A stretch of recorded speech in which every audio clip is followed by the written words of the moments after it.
Son días difíciles, son días en que hay mucha incertidumbre, son días en que hay mucha dificultad, pero si hay alguien que está preparado para ese tipo de día es la iglesia del Señor.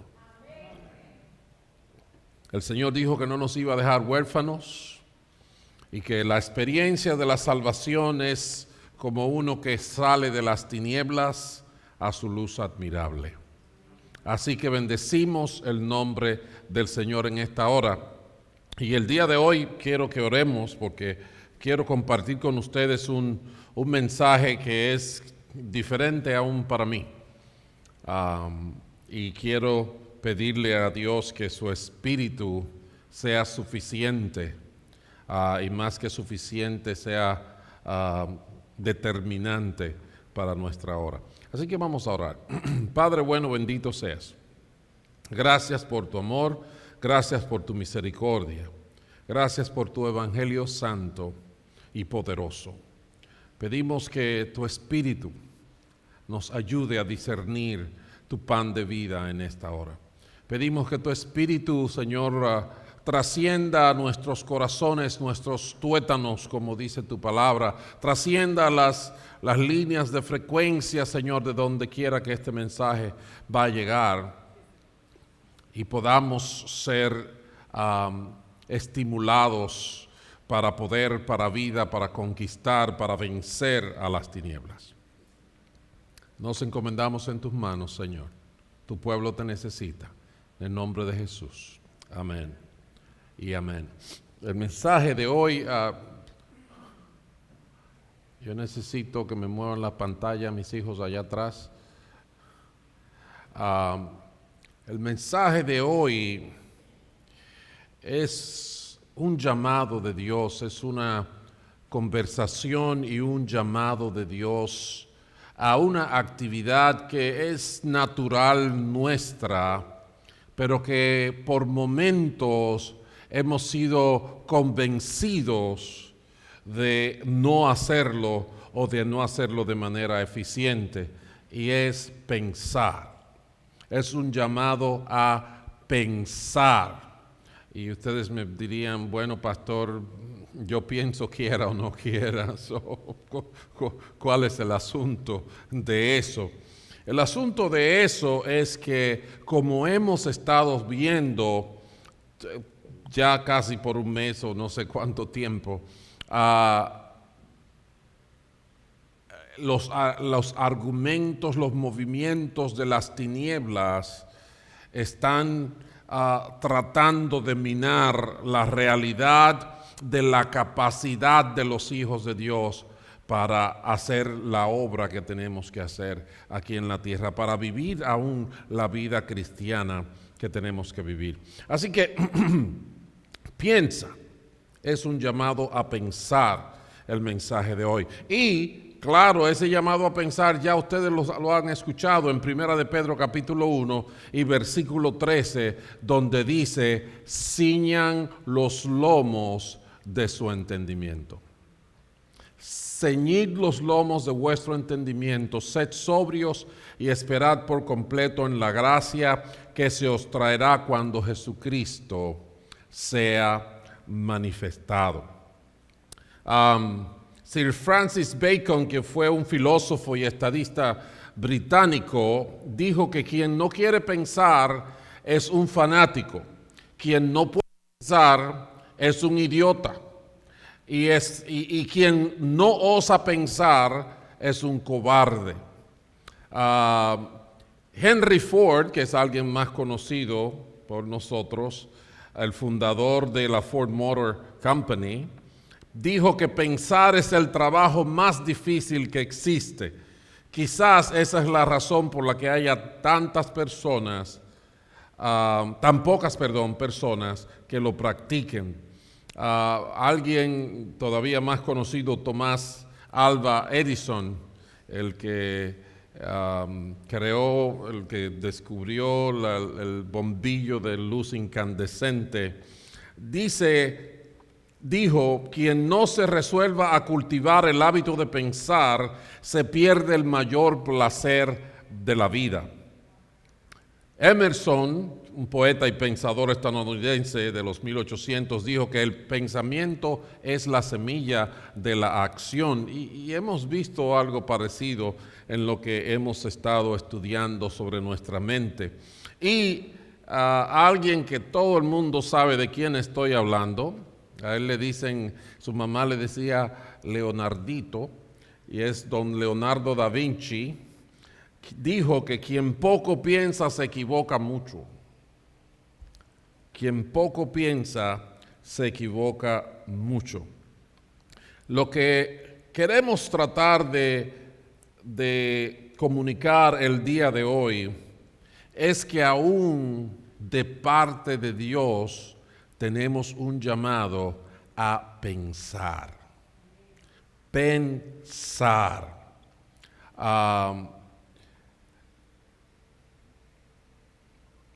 En la década de los 70, cuando yo estaba desarrollando mi capacidad de lógica en esa etapa de la vida, y también fue la década cuando tuve un encuentro con el Señor Jesucristo, en aquellos tiempos los comunistas decían mucho de los creyentes que el evangelio era para analfabetos. Era para gente que no tiene conocimiento, que no ha estudiado y quizás de una forma todavía más ofensiva, era para los brutos, ¿verdad? Para los tontos, porque pensar en la idea de alguien que hace milagros y cosas de esa índole es para alguien que se quiere dejar engañar. Y ellos decían como que la fe quería coartar la capacidad del libre pensamiento. Y qué contradicción cuando usted investiga cómo los gobiernos totalitarios que son de la línea comunista y socialista, cómo ellos trataban a aquellos que no pensaban como ellos, donde se habla hasta de lavarle el cerebro a la gente, de torturas, de control de la prensa y de todas las informaciones habidas y por haber. A pesar de esa insinuación de los ateos y comunistas de aquellos tiempos con respecto a la iglesia no ser un elemento pensante, cuando nosotros vamos a la evidencia bíblica nos encontramos con este mandamiento: preparen su mente para acción, prepárense para actuar con inteligencia, o lo que en la versión más directa y es la que estamos usando hoy dice: ciñan los lomos de su entendimiento. Dispónganse a pensar, que pensar no sea un accidente en la vida del creyente, sino una actividad fructífera y natural en la cual le damos la oportunidad a Dios para revelarnos de su gracia, para revelarnos de su plan y para revelarnos de nuestra propia realidad. Cuando nosotros vamos a la palabra nos encontramos, por ejemplo, en Lamentaciones capítulo 3, donde dice: hagamos un examen de conciencia y volvamos al camino del Señor. Escudriñemos nuestros caminos, dice la versión del 60, y volvamos a Jehová. Hay un llamado a ¿qué? A escudriñar, a examinar, a evaluar, a pensar. En el Salmo, el libro de los Salmos comienza con el primer salmo, y los primeros 2 versículos dicen: dichoso el hombre que no sigue el consejo de malvados, sino que en la ley del Señor se deleita día y noche, medita en ella. Dichoso el que medita, dichoso el que piensa con la ley del Señor. Si seguimos viendo, vamos a encontrar realmente hoy yo podía, si necesitaba traer evidencia bíblica, podía traer 2 camiones, pararlos en la puerta y hacerlo que levanten la parte de atrás y que bajen tantos versículos en la palabra que nos llaman a una evaluación, a un traer a la memoria, a un reconocer, a un reflexionar, a un sopesar. El Salmo 41 dice: dichoso el que piensa en el débil. El Salmo 84 dice: dichoso el que solo piensa en recorrer tus sendas. En Eclesiastés capítulo 7 dice que el sabio tiene presente la muerte. El necio solo piensa en la diversión. Aún ahí podemos entrar nosotros sin miedo. Podemos pensar en la muerte, podemos planificar. Como ministro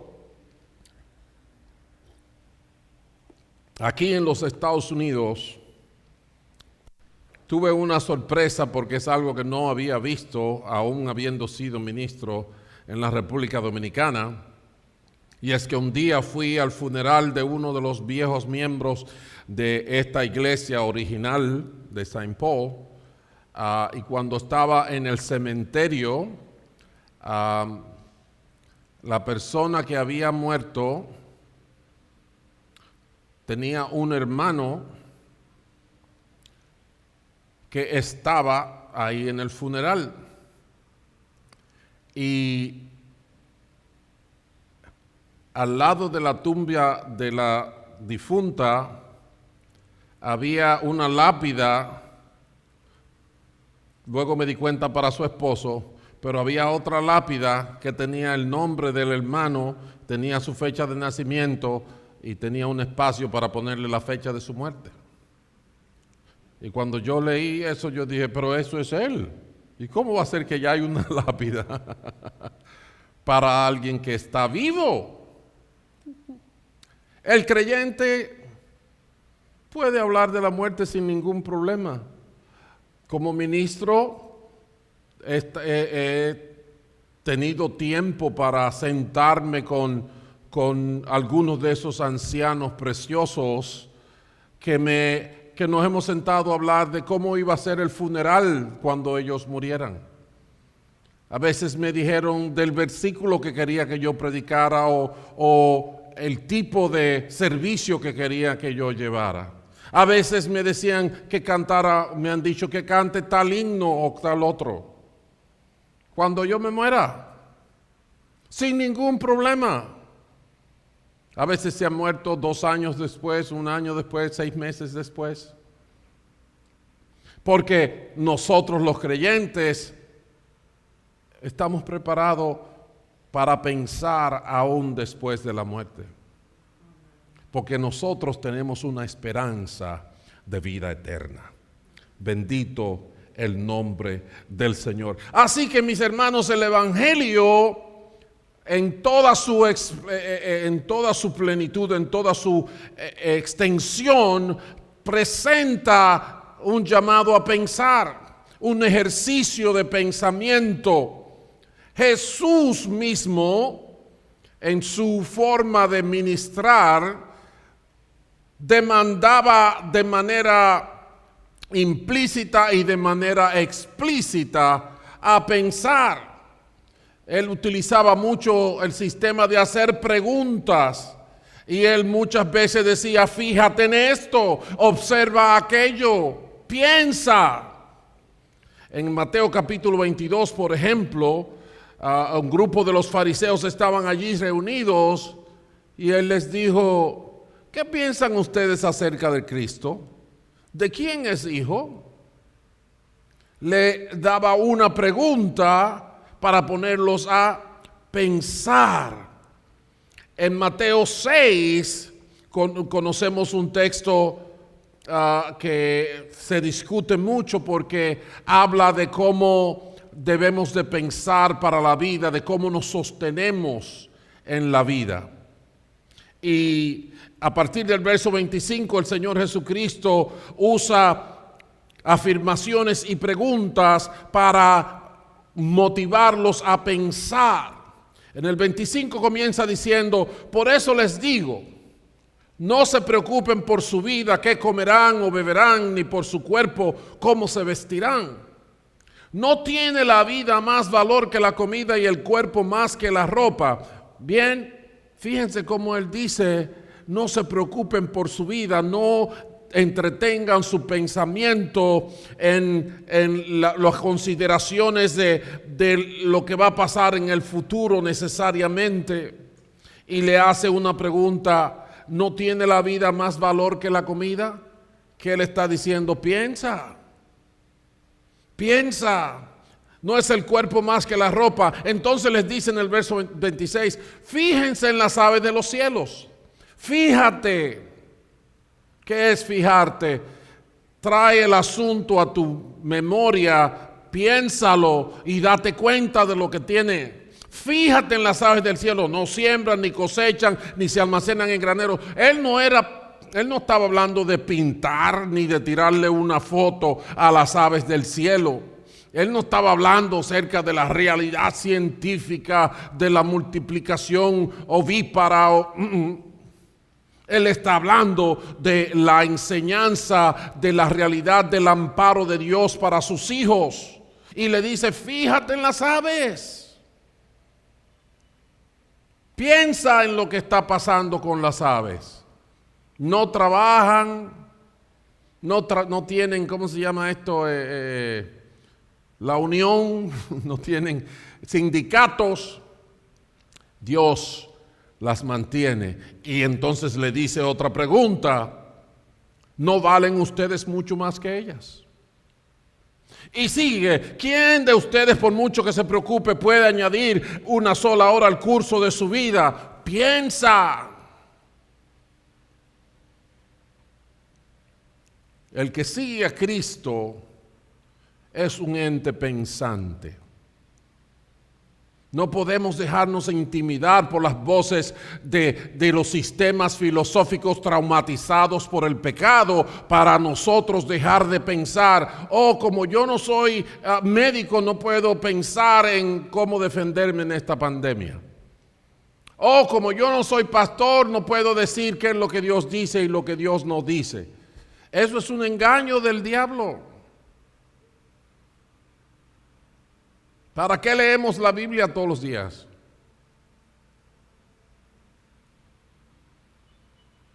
Piensa. Es de valor que tú pienses.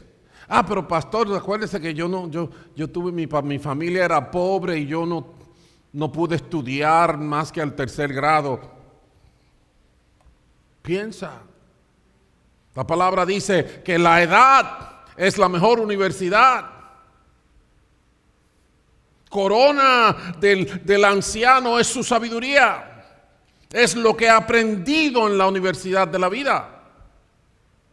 No estoy despreciando los estudios académicos de ninguna manera, pero lo que no puedo hacer es ignorar el valor de la experiencia y la realidad de la naturaleza humana.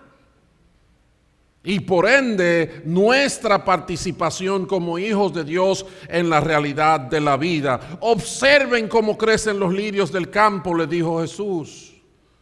Pero no simplemente por un estudio de botánica. Porque lo que Él quiere que entiendan es que si así viste Dios a la hierba que hoy está en el campo y mañana se arroja en el horno, no va a hacer mucho más por ustedes, gente de poca fe. Piensa.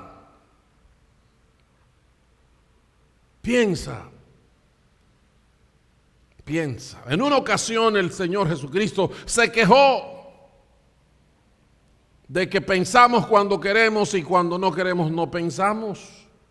En Mateo capítulo 16, los fariseos y los saduceos se acercaron a Jesús para ponerlo a prueba. Le pidieron que le mostrara una señal del cielo y Él le contestó, al atardecer ustedes dicen que hará un buen tiempo porque el cielo está rojizo, y por la mañana que habrá tempestad porque el cielo está nublado y amenazante. Ustedes saben discernir el aspecto del cielo, pero no las señales de los tiempos.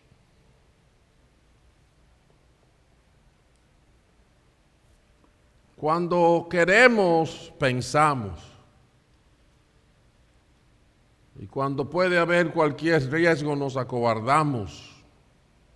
Nos abandonamos, nos dejamos intimidar, dejamos que el bully nos cierre la boca.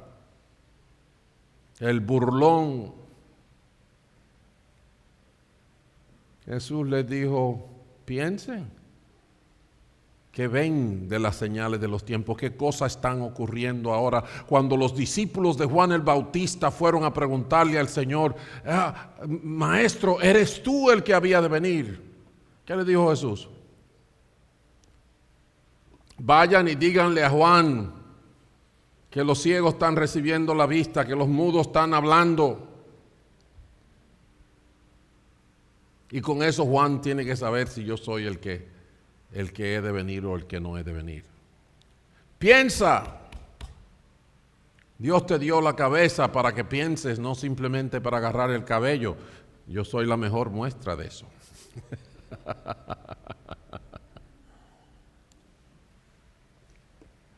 Aleluya. Así que hay un llamado a pensar. No te devalores, no te dejes engañar. El diablo vino y habló con Eva y la enrolló toda. Y Eva compró la idea que él estaba vendiendo. Hay que pensar, hoy más que nunca. Y déjenme decirle por qué. Estamos viviendo en una época que se llama posmodernismo. Para darles una idea y recordarles nuestra realidad histórica, en los inicios de la historia de la humanidad y especialmente cuando las civilizaciones empezaron a desarrollarse, había una gran dependencia del clero, porque el hombre vino de Dios. La historia en las Escrituras es la que Dios era el que iba delante del pueblo. ¿Recuerdan eso? Una nube de día, una columna de fuego de noche, y luego Dios usaba a los profetas para decirles caminen, hagan, brinquen, salten. ¿Recuerdan? Hasta que el pueblo dijo, no, las otras naciones tienen reyes, nosotros queremos un rey. Dios dijo, me hicieron una mala evaluación, yo no sirvo como rey. Ustedes quieren rey van a tener, y empezó a haber problemas. Pero venimos desde esos principios de la historia donde aún la iglesia se equivocaba, y cuando digo la iglesia, los miembros de la iglesia no usaban en muchos momentos su mente para las cosas, sino que dependían de lo que dijera el sacerdote. Y luego, ya para los años 1300, 1400, se desarrolló una era de lo que se llamó el raciocinio o la época de la razón. Todo el hombre se transformó en un ser pensante. Entonces tenemos los grandes pensadores de la historia, multiplicándose más escuelas de pensamiento y todo eso. Pero aún el racionalismo, el raciocinio, la era de la razón fue retada por lo que se llamó lo empírico o el empiricismo, donde empezaron a hacerse pruebas de laboratorio, pruebas científicas, y todo era, no, ya no me venga con teorías, ahora esto hay que llevarlo al laboratorio y probarlo. Y entonces comenzó también a desarrollarse lo que es el escepticismo, de que mucha gente, no, hasta que tú no me lo pruebes, el espíritu de Tomás, hasta que no me lo pruebe no te lo creo. Right? Pero aún lo empírico pasó de moda y empezó a haber lo que se llama el existencialismo, donde ahora la realidad de la existencia depende de mi voluntad, de yo quiero, de los propósitos que yo me forjo. Pero ahora ya pasamos del existencialismo al modernismo, y el modernismo, como ustedes ven aquí en este cuadro que es más pequeño en cuanto a las cosas que ocurren en la sociedad, en la historia de la humanidad, lo clasifica en premodernismo, que era donde ustedes ven ese puntico como todo bien colocadito en el medio del papel, y eso es porque Dios fue que lo puso ahí y no se puede cambiar de ninguna manera.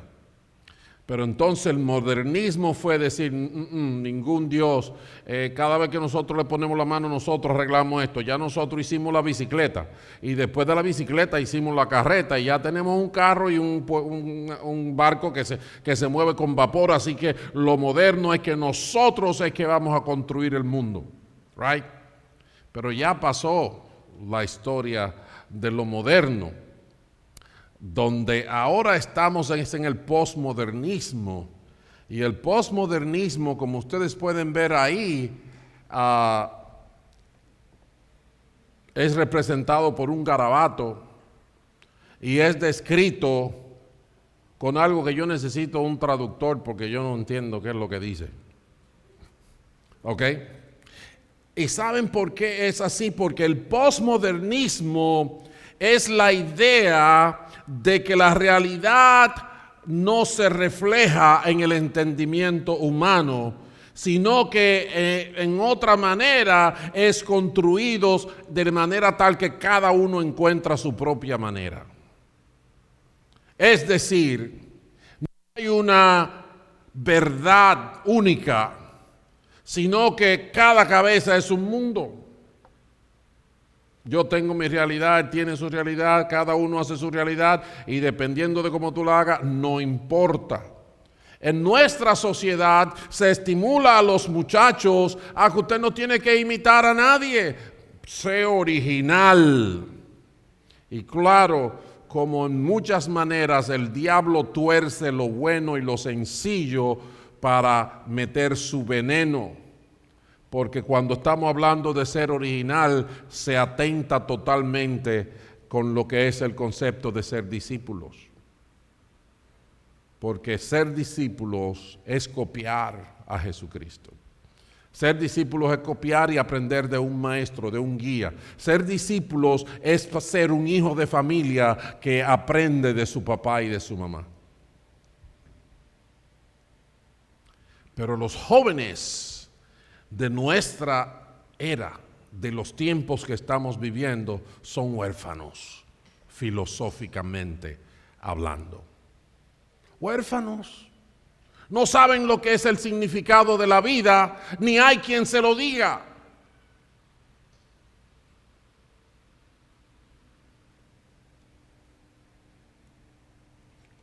Los posmodernistas además creen que la realidad está sometida a cambio. O sea que hoy lo que vale mañana no vale.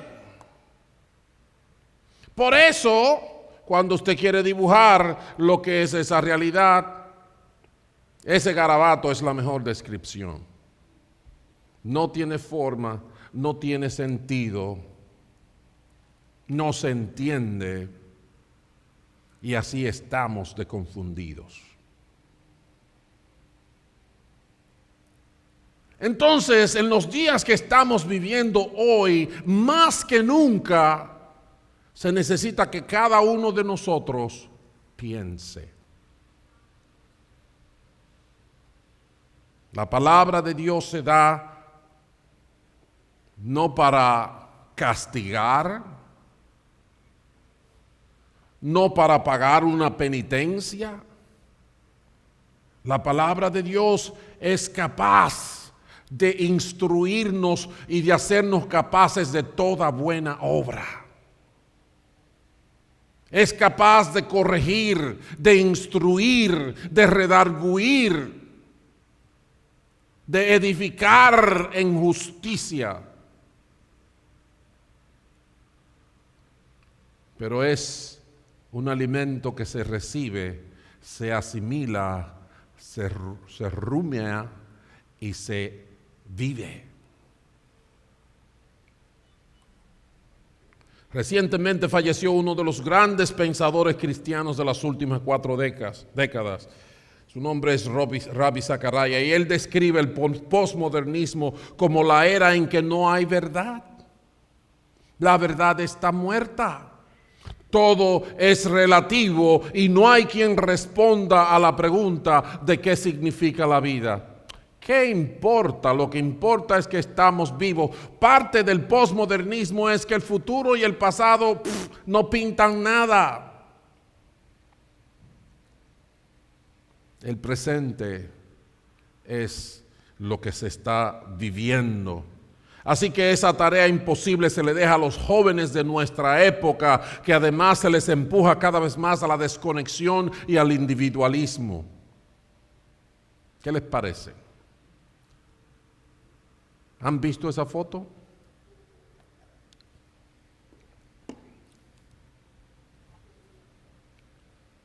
Ante toda esta realidad se pierde no solo el significado de la vida y el propósito, sino que en todo esto de todo esto también dependen los juicios de moral. No se sabe lo que es el bien o el mal.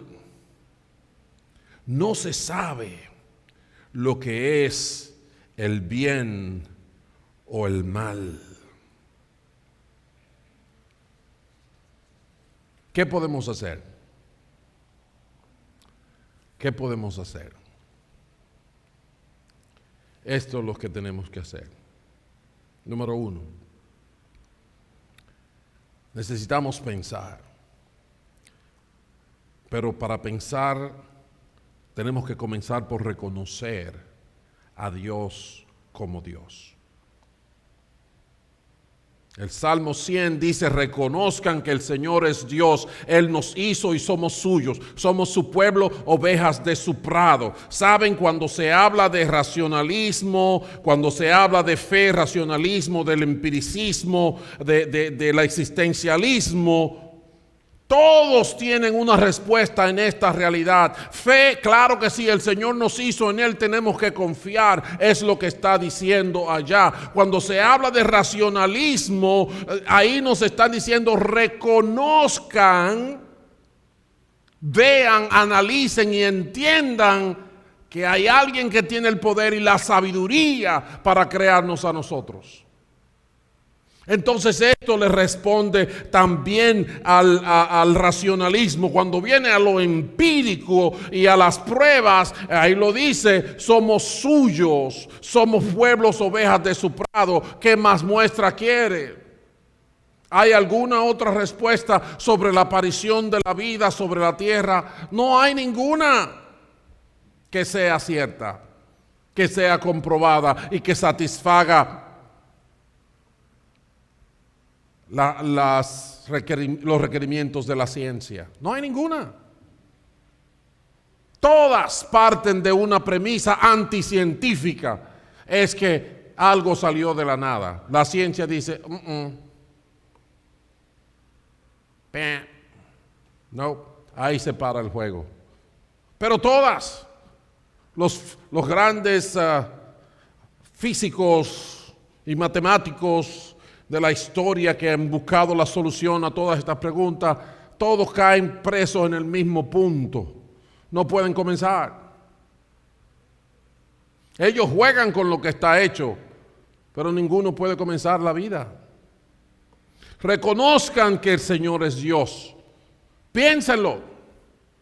¿Hay alguna otra respuesta para la existencia de la creación? ¿Hay alguna otra respuesta para tener fe? ¿Hay alguna otra respuesta que te pueda a ti dar una buena estructura de responsabilidad moral? ¿Hay alguna otra?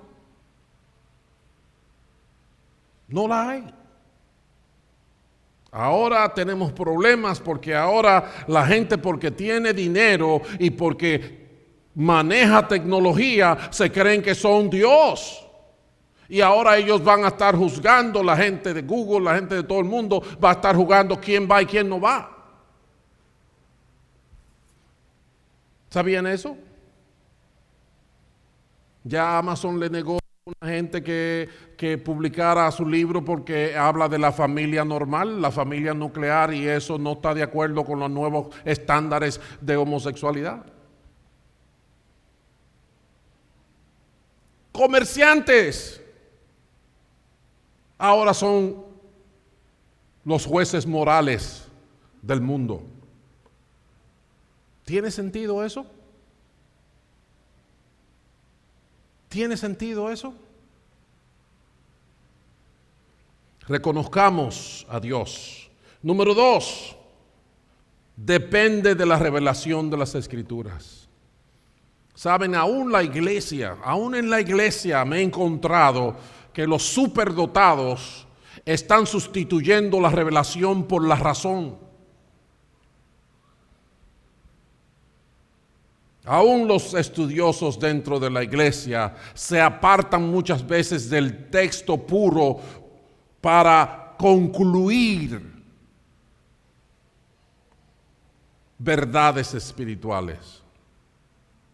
¿Y saben qué? Nadie debe añadir una jota ni un tilde a la palabra de Dios. Y lo que Dios no haya revelado, haga fila y espere para que cuando lleguemos al cielo. El apóstol Pablo, cuando hubo un conflicto, porque todo esto mal manejo de la mente y de la razón trae muchísimos problemas. Aún la iglesia de repente se armó un lío que aquello decía no, que Pablo es mejor, el otro decía no, que Pedro es mejor, no, pero que tú no has visto a Apolos y bueno, bla, bla, bla. Y Pablo les dijo a los corintios en el capítulo 4 de su primera carta, por lo menos la señalada como primera de Corintios 4:6, hermanos, lo he presentado como ejemplo en mí y en Apolos por amor de vosotros, para que en nosotros aprendáis a no pensar más de lo que está escrito. No se vayan más allá de lo que está escrito. Si la razón no está satisfecha, créalo, porque nuestra misión no es entender a Dios, es obedecerlo, es creerle.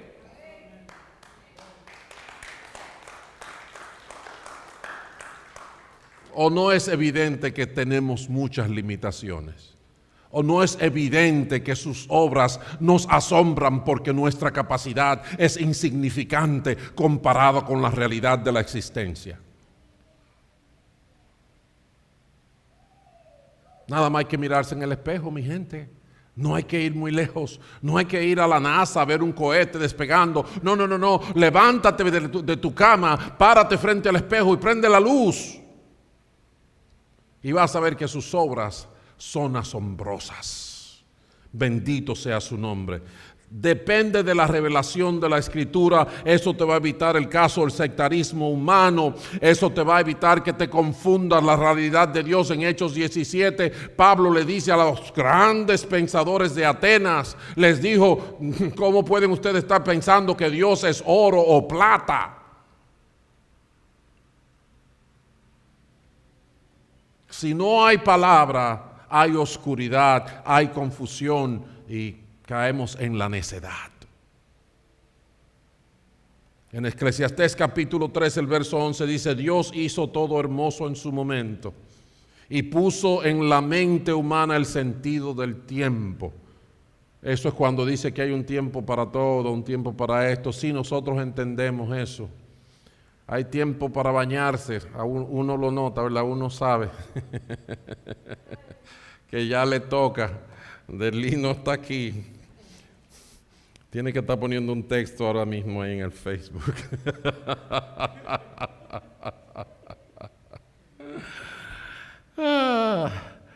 puso en la mente humana el sentido del tiempo, aun cuando el hombre no alcanza a comprender la obra que Dios realiza de principio a fin. Óigame, cuánta tecnología tenemos, ya estamos en el espacio, ahorita vamos a empezar los viajes de recreo al espacio. Tú sabes de que vamos a ir al satélite TAR, un tour, y eso no está muy lejos. Ya hay compañías privadas que están negociando para hacer viajes espaciales.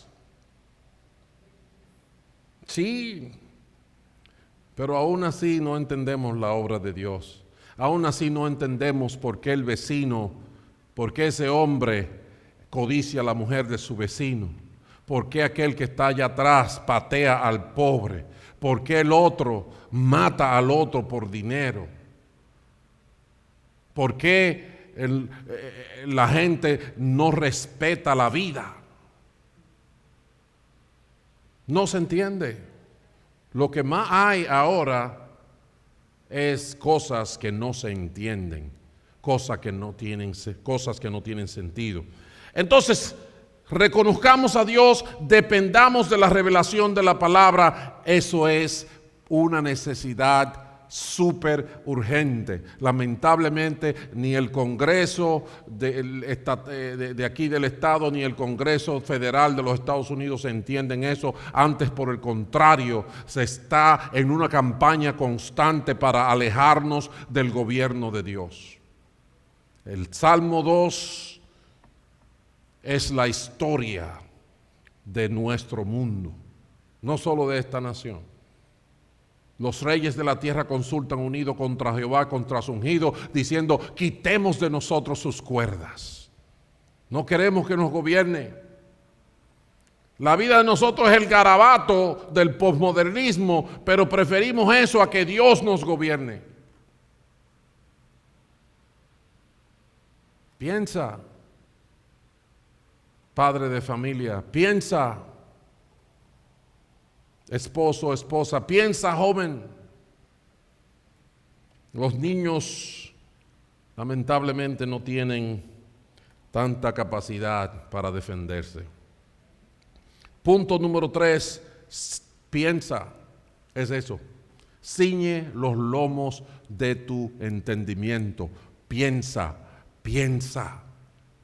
No digas que yo no soy científico, pastor, ¿qué voy a hacer? Piensa. Dios te dio una mente para ser madre, Dios te dio una mente para ser padre, Dios te dio una mente para ser esposo, Dios te dio una mente para ser un carpintero. Piensa. Ciñe los lomos de tu entendimiento, amárrate. ¿Para qué vienes a la iglesia? ¿Para qué lees la Biblia? ¿Para qué te juntas con otros que te ayudan a discipularte? Para que administres tu mente. Piensa. ¿Qué vas a hacer con tu dinero? Piensa. Piensa por qué los retos de Jesús parecían ridículos en sus tiempos y en los tiempos en que vivimos. ¿Por qué trae tanto alboroto y tanto escándalo? ¿Por qué le molestan a la gente que le señalen su pecado? Piensa.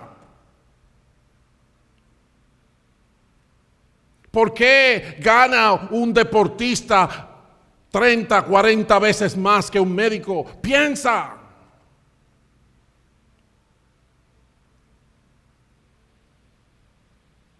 ¿Por qué hay pleitos ahora de que quién tiene que valer más, que si la mujer, que si el hombre? Piensa. Piensa por qué estamos hablando de blancos, de negros, de amarillos, de azules. Piensa. No somos todos seres humanos, no somos todos hijos de Dios. Pero ¿por qué hay todo este lío? Porque estamos borrachos. Y eso es lo que le pasa a los borrachos. Arman líos. Hemos perdido el juicio, hemos perdido el entendimiento. No sabemos para dónde vamos. Ciñe los lomos de tu entendimiento. Es el mandamiento de la palabra. Abraza la sobriedad. Cuando dice ahí, ciñan los lomos de vuestro entendimiento, dice: sean sobrios. Dispónganse para actuar con inteligencia, tengan dominio propio, comienza a manejar tu vida. No te dejes llevar del diablo, no te dejes llevar de la turba de la calle. No te dejes llevar de que nosotros somos hispanos y tenemos que hacer todo lo que los otros hispanos hacen. Piensa. Piensa. Y el último punto es muy importante, porque el asunto no es yo salir a la calle a vocear que estoy pensando y que yo me sé este versículo, que me sé esta cita que dijo fulanita de tal. La gente fabrica frasecitas catchy y de repente tienen 4 millones de gente mirándolo en Facebook. ¿Cómo es la que decía una muchacha? Una de estas frasecitas catchy que empezaron al principio, una muchacha hispana, ¿cómo era que decía? Que no tenía sentido. ¿Cómo? No me digan, ustedes toditos han visto más Facebook que yo. ¿Cómo era que decía? La muchacha de los principios, Facebook no era tan cosa, cuando empezó una muchacha que le sacaron como una musiquita. ¿No se acuerdan? Yo tampoco. Era una tontería. Era como una sola palabra que ella la decía, que si yo qué, que si yo qué, que si yo qué. Ánimo, ánimo, ánimo, ánimo, ánimo, ánimo. Ay, tengo yo una experta en Facebook. Aleluya. Pero eso sonó por donde quiera. Ánimo, ánimo, ánimo. Y todo lo que era ánimo. Y lo lindo es que el ánimo que ella tenía, eso no se veía. ¿Cuántos millones de gente lo vieron y estamos nosotros mencionándolo hoy aquí en medio de una cosa tan seria? Porque es simplemente evidencia de lo hueco, vacío y tonto que se está volviendo el mundo. Madura. En 1 Corintios capítulo 13 dice, cuando yo era niño hablaba como un niño, pensaba como niño, juzgaba como niño, mas cuando ya fui hombre dejé lo que era de niño.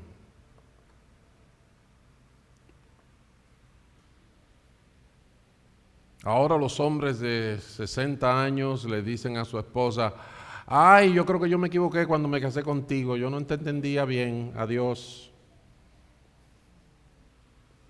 Incompatibilidad de caracteres después de vivir 40 años juntos. Entonces, ¿cuántos años necesitas juntarte con una gente para que lleguen a ser compatibles? ¿Ah?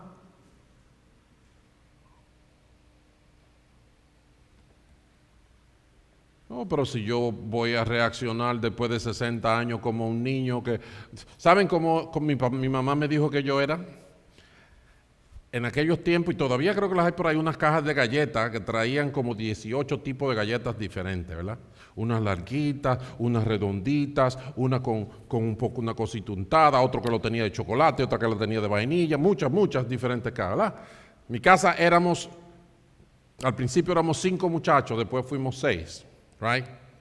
O sea que cuando abrían una caja de esa en la sala, ahí estaba, como cuando las gallinas van a comer maíz, ¿verdad? Todos rodeando a mi papá o a mi mamá, uno de los dos que abría la cosa. Ok, decía mi mamá, cojan una cada uno, ok, porque hay que dejar para mañana. Una cada uno. A ver cuál es que tú quieres. Entonces el otro, no, yo quiero esta, pero y esta y esta. No, una cada uno. Entonces yo venía y cogía la mía y me la comía. Right. Pero me la comía cuando todavía ella no había tapado la caja. Y yo entonces volvía donde ella decía, ay no, esa no era la que yo quería.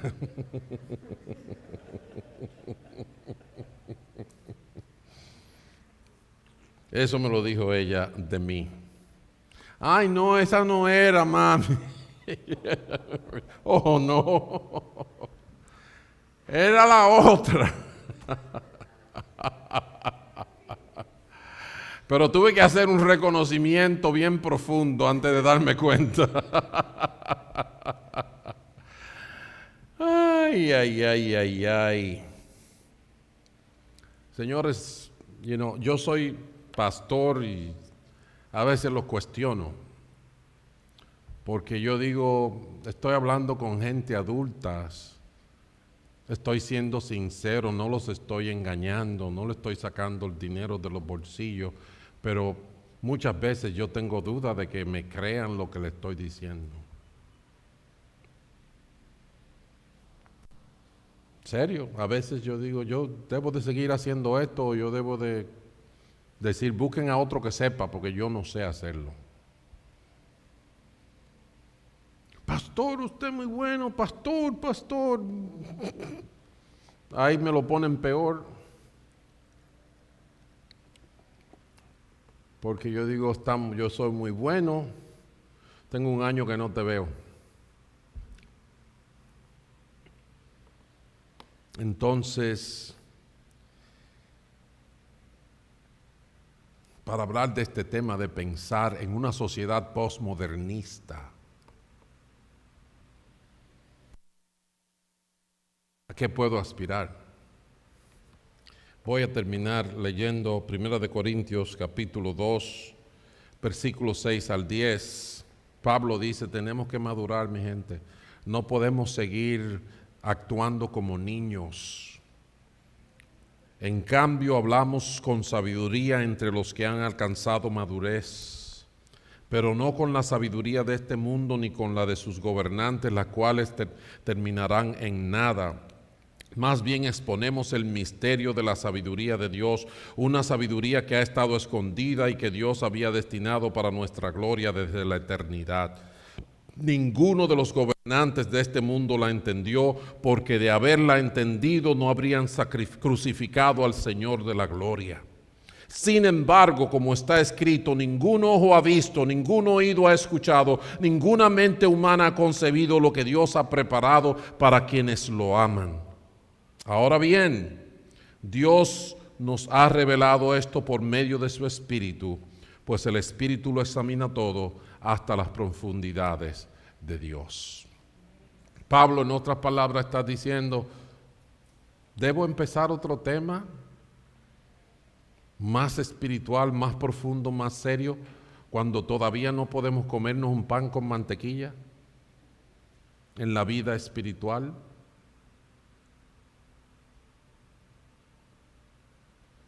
Parte del posmodernismo, resultado del posmodernismo, es que lo popular se valora más que la verdad. Si hay mucha gente que le gusta eso, aunque me lleve para el infierno, por ahí me voy.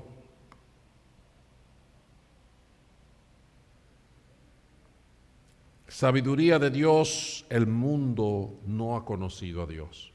Necesitamos entrar a la vida espiritual, necesitamos ser, gente que experimenta una relación con el Espíritu Santo, que oye su voz, que se atreve a salir de lo que la razón dice para entrar en las promesas de Dios.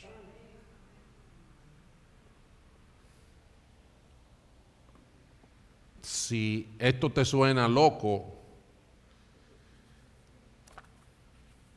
tu caso está más difícil. Necesitas sentarte con Dios. Necesitamos sentarnos con Dios. Hermanos, hay un llamado de Dios a pensar. No te dejes intimidar, porque ¿sabe cuál es la estrategia de las tinieblas? Y permítame añadirle este pedacito. ¿Sabe cuál es la estrategia de las tinieblas? Que tú digas, bueno, yo no soy médico, yo no puedo decir nada con respecto a la salud. Yo no te estoy diciendo que digas nada ni que pongas nada en Facebook, yo estoy en contra de eso. Tú no eres médico, ¿por qué tú estás poniendo cosas en Facebook de cómo que se sana o cómo que no se sana? ¿Con qué autoridad? No es eso lo que estoy diciendo, pero Dios te dio 2 dedos de frente, como decimos los dominicanos, para que tú defiendas a tus hijos, para que tú te defiendas a ti mismo, y tú sabes que hay cosas que te convienen y cosas que no te convienen. No te pongas a decir, no me voy a llevar del sentido común porque yo no soy médico, porque eso es lo que está pasando. Ahora mismo tenemos un grave conflicto en el que el gobernador de California quiere cerrar las iglesias mientras deja abiertos ¿cómo se llama? Los casinos. Porque los casinos son una cosa de necesidad primaria. Right? Entonces no te dejes engañar del bully, del malhechor y del burlador. Piensa, porque tú tienes el Espíritu de Cristo. La palabra dice que tenemos la mente de Cristo. Piensa, pero piensa para hacer algo por tu vida. Amén. El Señor es contigo. Oremos. Padre bueno, gracias por tu palabra. Gracias por tu verdad. Gracias por llamarnos a pensar. Gracias porque el calor no importa si escucho tu voz. Gracias, Señor, porque aunque el panorama del mundo es oscuro e incierto, nosotros tenemos una esperanza viva. Tenemos un Dios grande y poderoso y a su Hijo Jesucristo, quien dio su vida en rescate por todos. Bendito sea, Señor. Levanta a tu iglesia y que cada uno de estas personas que están aquí sean guiados por tu Espíritu para alumbrar en este mundo y ayudar al necesitado y liberar a los cautivos y darle vista a los ciegos, como nuestro Señor nos ha encomendado como la de su ministerio.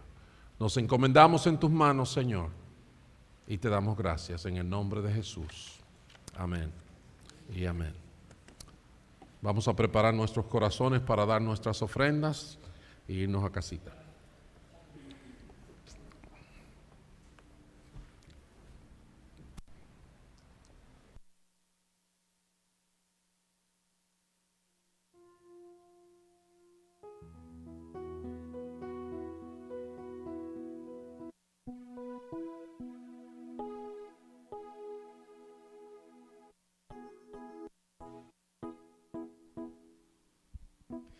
Sí, pues sí, se pueden Aleluya. poner de pie conmigo y vamos.